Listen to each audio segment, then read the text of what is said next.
Salut à tous, j'espère que vous allez bien. Pour cette vidéo, j'ai décidé de vous faire un maquillage de clown, et pas n'importe lequel puisque c'est celui de John Wayne Gacy dont je vais vous raconter l'histoire en même temps que je me maquillerai. Pour ce maquillage, j'ai pris quelques libertés comme les cheveux parce que je n'avais pas forcément le petit chapeau de John Wayne Gacy, et puis je lui ai ajouté plein de giclures de sang sur la figure, même si, comme vous allez l'apprendre dans cette vidéo, il n'a jamais tué en étant maquillé en tant que clown, mais je trouvais que ça complétait bien le look et que ça donnait un côté encore plus Halloween. Alors je vous laisse vous installer bien confortablement, éteindre vos lumières, et si vous êtes prêts, c'est parti.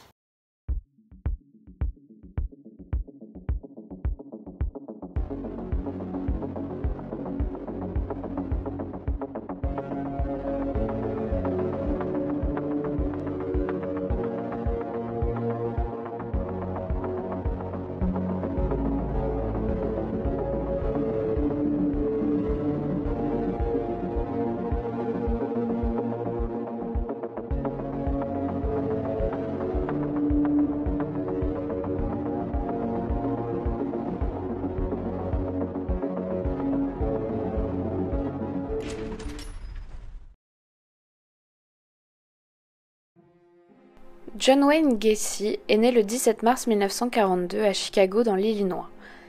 Ses parents étaient tous les deux des immigrés aux États-Unis, son père était d'origine polonaise et sa mère d'origine danoise, et ils avaient eu 3 enfants en tout.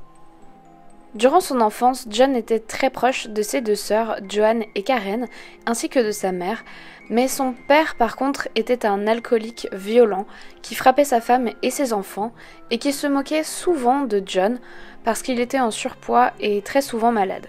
Et quand la mère de John essayait de le défendre, il se moquait encore plus de lui en l'insultant notamment de pédé et de tapette.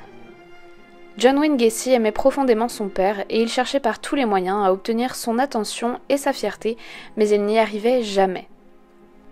Il est vraiment très difficile de se construire psychiquement avec un parent violent, car on en a peur et il incarne une figure d'autorité dans laquelle on a normalement confiance. Du coup, la violence, qu'elle soit physique ou morale, a tendance à briser l'estime de soi, à créer de grosses failles narcissiques qui pourront avoir des répercussions dans le développement futur. Généralement, c'est plutôt des cicatrices, des séquelles, des difficultés à avoir confiance en soi ou en les autres par exemple, mais parfois ça peut donner l'envie à celui qui fut une victime de devenir un bourreau. Et contrairement à ce qu'on a pu voir dans beaucoup d'autres cas de tueurs en série dont j'ai pu vous parler, la relation conflictuelle est ici avec le père et non la mère. D'ailleurs, je me demande s'il n'y aurait pas un lien entre ça et le fait que Gacy va ensuite commettre des crimes homosexuels. Peut-être, j'ai pensé qu'il y avait une sorte de symbolique parricide dans ces meurtres. Il est à noter aussi qu'à l'âge de 9 ans, John Wayne Gacy a été violé par un voisin et ami de la famille, mais il n'a jamais osé en parler.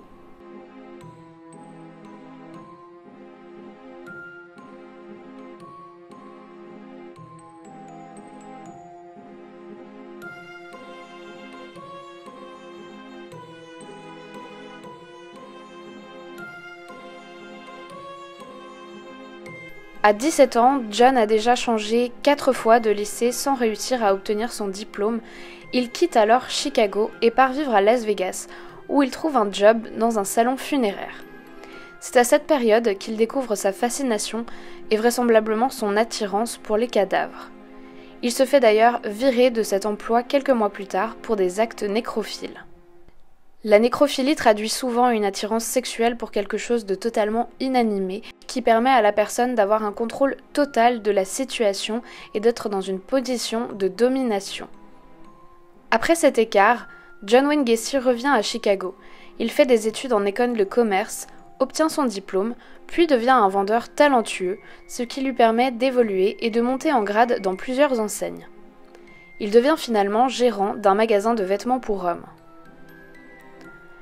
C'est à ce moment qu'il rencontre sa première femme, Marilyn Meyers, qu'il épouse et avec laquelle il a 2 enfants, un garçon et une fille, et ils déménagent ensemble à Waterloo, dans l'Iowa, pour reprendre la franchise de 3 restaurants KFC que lui propose son beau-père.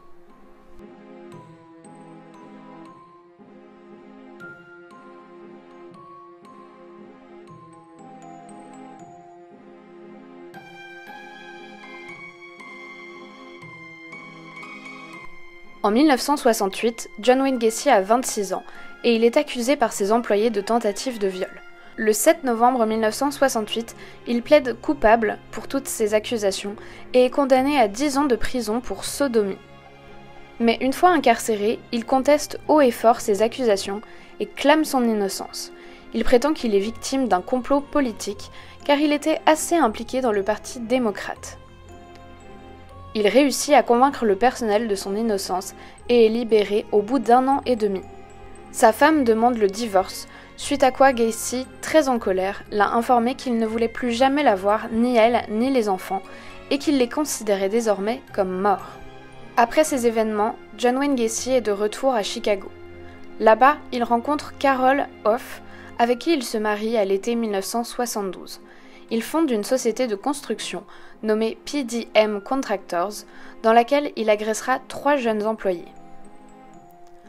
En parallèle, il se confectionne un costume pour son personnage de Pogo le clown, qu'il utilise pour aller rendre visite aux enfants malades de l'hôpital et récolter des fonds pour son parti politique. John Wayne Gacy était très impliqué dans la vie politique. Il a été à de nombreux meetings et il a même rencontré des personnalités importantes comme la première dame des États-Unis, Rosalynn Carter.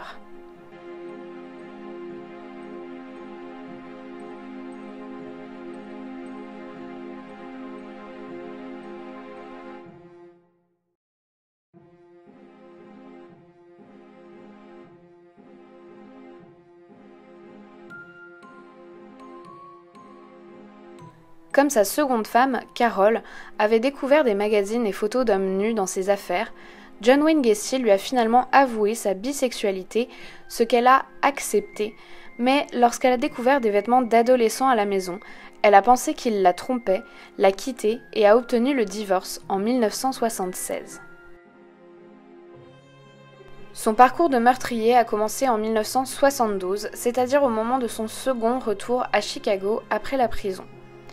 Il s'en prenait à de jeunes hommes, souvent ses employés, ou alors il recrutait des jeunes du quartier pour des petits boulots. Son mode opératoire est généralement le même. Il choisissait sa victime et l'attirait chez lui en lui proposant de l'argent en échange de sexe, ou alors il enlevait certaines de ses victimes en utilisant du chloroforme, puis les ramenait à son domicile. Ensuite, il les menottait ou les attachait, plaçait des vêtements dans leur bouche pour étouffer les cris, puis les étouffait avec une corde en même temps qu'il les violait. Il conservait ensuite les cadavres à sa disposition pour pouvoir avoir des relations sexuelles post-mortem. Lorsqu'il avait fini avec le corps, il l'enterrait sous sa maison, dans un espace creusé sous les fondations. Il a confirmé plus tard qu'il lui est arrivé de tuer plusieurs fois dans la même journée. Un jour, alors qu'il commençait à manquer de place pour enterrer les corps sous sa maison, Gacy a embauché l'un de ses employés, David Cram, pour creuser plus de trous. Cram logeait dans la chambre d'amis de Gacy. Il a raconté qu'un soir, il est rentré et a trouvé Gacy, ivre, dans son costume de clown. Ils ont pris quelques verres ensemble et John a fait mine de plaisanter et de passer des menottes à David. C'est alors qu'il se serait mis à tourner autour de David Cram en hurlant « Je vais te violer !» David Cram a eu si peur qu'il a réussi à bousculer Gacy, lui prendre ses clés et s'enfuir. Il y avait beaucoup de suspicions autour de John Wayne Gacy au bout d'un moment, puisque beaucoup des jeunes qui disparaissaient avaient un lien avec lui. De plus, ses voisins se plaignaient tout le temps des mauvaises odeurs de sa maison. Lui disait qu'il avait des problèmes de canalisation, mais ça commençait à devenir vraiment très louche. Le 12 décembre 1978, les policiers apprennent que John Wayne Gacy est la dernière personne à avoir vu Robert Piest, un jeune homme porté disparu. Quand ils fouillent le passé de Gacy et découvrent les scandales de viol sur de jeunes employés, ils sont hyper suspicieux et obtiennent un mandat pour fouiller sa maison.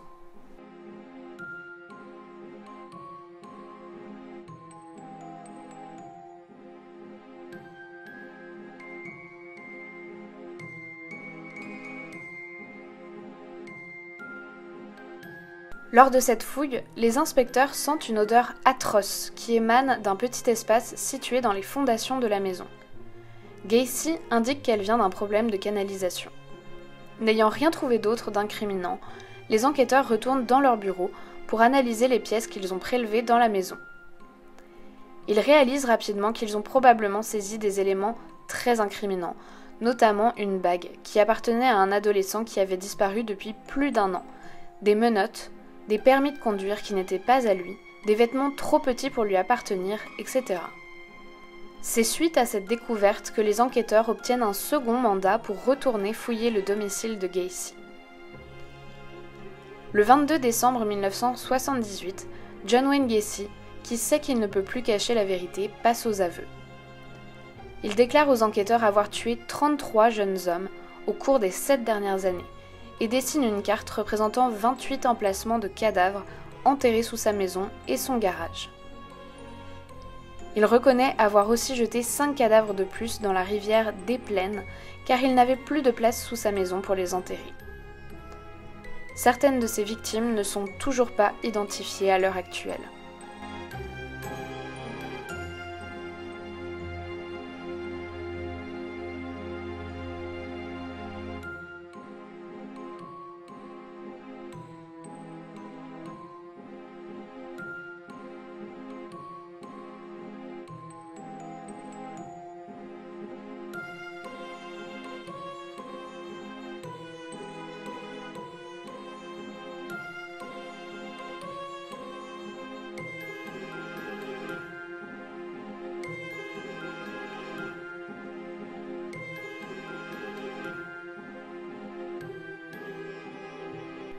John Wayne Gacy va alors dire aux policiers qu'il existe 4 John, représentant 4 personnalités différentes qu'il incarne.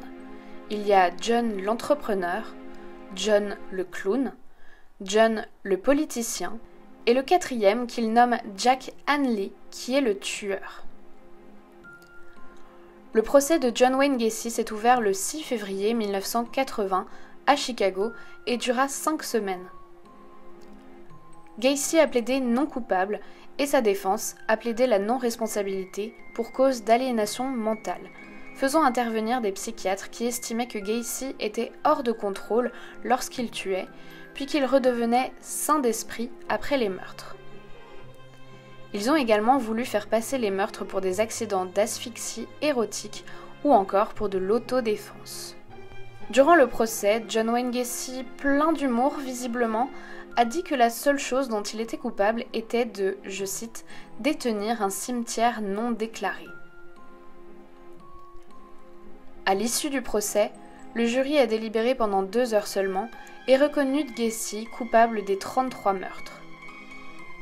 John Wayne Gacy a reçu la plus lourde peine pour un tueur en série de l'histoire, à savoir 21 condamnations à perpétuité et 12 condamnations à mort, ce qui est un record au Guinness Book. John Wayne Gacy, durant son incarcération, est décrit comme un homme bavard qui aimait parler de ses exploits meurtriers. Il aurait déclaré à un journaliste « Il y a eu 11 livres cartonnés sur moi, 31 livres de poche, 2 scénarios, un film, une pièce à Broadway, 5 chansons et plus de 5000 articles qui parlent de moi. Qu'est-ce que je peux dire ? Je n'ai aucun ego pour ces déchets. » Après des propos pareils, je ne sais pas ce que vous en pensez, mais je trouve qu'on peut largement douter du narcissisme de John Wayne Gacy et de toute la fierté qu'il retire de sa notoriété. Il n'a jamais exprimé le moindre remords à propos de ses actes. Gacy est devenu un tueur en série très célèbre, qui est même entré dans la pop culture et a inspiré beaucoup d'œuvres, comme il l'a lui-même fait remarquer. Pour ceux qui suivent American Horror Story par exemple, c'est lui qui a inspiré le personnage de Twisty le clown, qu'on retrouve dans plusieurs saisons de la série. Mais il a également produit lui-même de nombreuses œuvres, des dessins et peintures, qui se vendent d'ailleurs plutôt cher d'après ce que j'ai vu, qui représentent notamment Pogo le clown, ou encore des scènes macabres. J'ai eu l'occasion d'en voir certaines en vrai lorsque j'étais au Museum of Death à la Nouvelle-Orléans, et ce que je peux dire à propos de ces dessins, c'est que honnêtement, d'un point de vue purement artistique, ils sont pas réellement mauvais. John Wayne Gacy a quelque part un certain sens talent artistique, si l'on veut. John Wayne Gacy est resté dans le couloir de la mort pendant 14 ans, jusqu'au 9 mars 1994.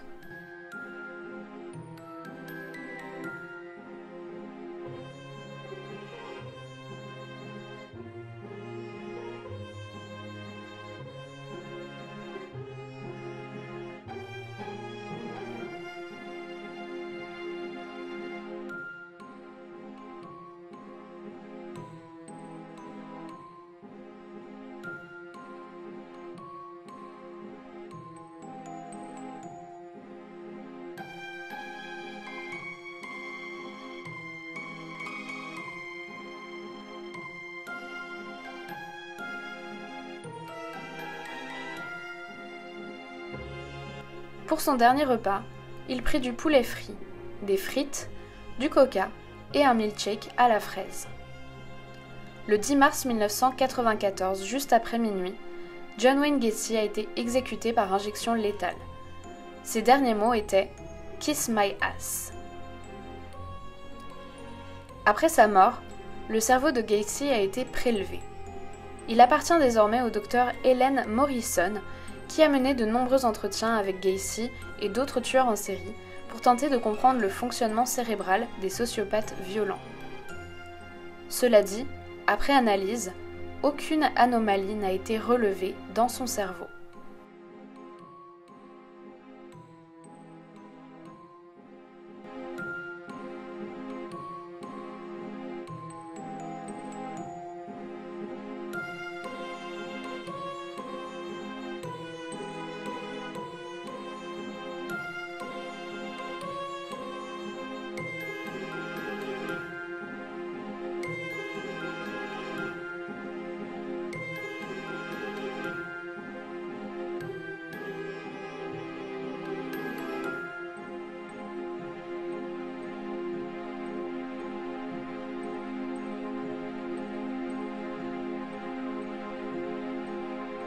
Voilà, cette vidéo est maintenant terminée, j'espère qu'elle vous a plu. Personnellement, j'ai vraiment adoré faire ce maquillage et vous parler de ce tueur parce que c'est un tueur en série vraiment emblématique et du coup je trouve que faire son maquillage pour Halloween c'est vraiment particulièrement creepy. Enfin, de toute manière, les clowns sont généralement assez flippants. On est dans une période où ils sont particulièrement à la mode avec la sortie du film Joker, mais ça me tenait vraiment à cœur de faire le maquillage de ce tueur là en particulier parce que bon, c'est un maquillage assez simple mais qui est vraiment très facile à faire pour vous et que je trouve très efficace si vous décidez d'aller en soirée d'Halloween et que vous avez envie de faire peur aux autres. Si cette vidéo vous a plu, n'oubliez pas de me le signaler avec un petit pouce en l'air comme d'habitude et puis de vous abonner à ma chaîne si jamais c'est pas encore le cas. Merci à toutes les personnes qui iront faire un tour sur mon compte Utip parce que vous prenez de votre temps et c'est absolument adorable de votre part. C'est très généreux et franchement ça m'aide vraiment. Je vous fais plein de gros bisous, je vous dis à très vite pour une prochaine histoire et en attendant n'oubliez surtout pas de rallumer vos lumières. Napo, t'as peur de moi. Oh, t'as peur de moi. Mais c'est moi. Oh non, c'est horrible. Bébé, c'est moi. Come on. Oh non, t'as vraiment peur. Petit rond. Tu me reconnais pas. 1, 2, 3.